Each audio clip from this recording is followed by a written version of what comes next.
你以為冬天拼命運動出汗係保持健康，其實可能正在消耗你身體最寶貴嘅火種陽氣。黃帝內經講，冬三月，此為閉藏，無擾扶陽。冬天唔係要你耗，而係要你藏。你有冇發現小寒前後手腳特別凍，成日怕冷，甚至比平時更容易感冒，成身無力？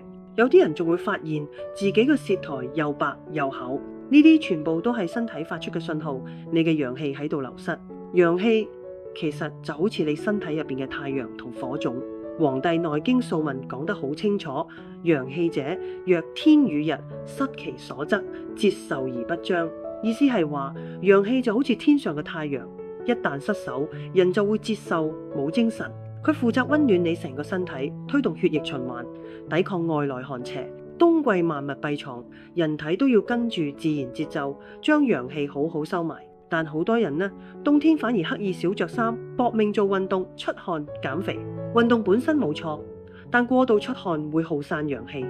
呢個就係中醫講嘅動則耗陽，本質係你嘅氣機升降失衡咗。點樣判斷自己係咪陽氣不足？伸出條脷睇下。如果舌苔白厚，代表寒濕重，成日覺得怕冷，就係陽氣唔夠溫煦身體。呢個時候你可以試下飲杯溫熱嘅薑棗茶。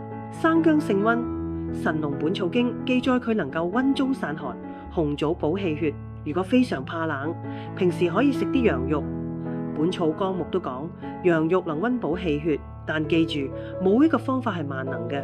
好似有人畏寒，飲薑茶會暖胃，但如果你本身陰虛火旺，飲完反而會上火。養生嘅核心唔係跟潮流，而係睇你自己身體合唔合時宜。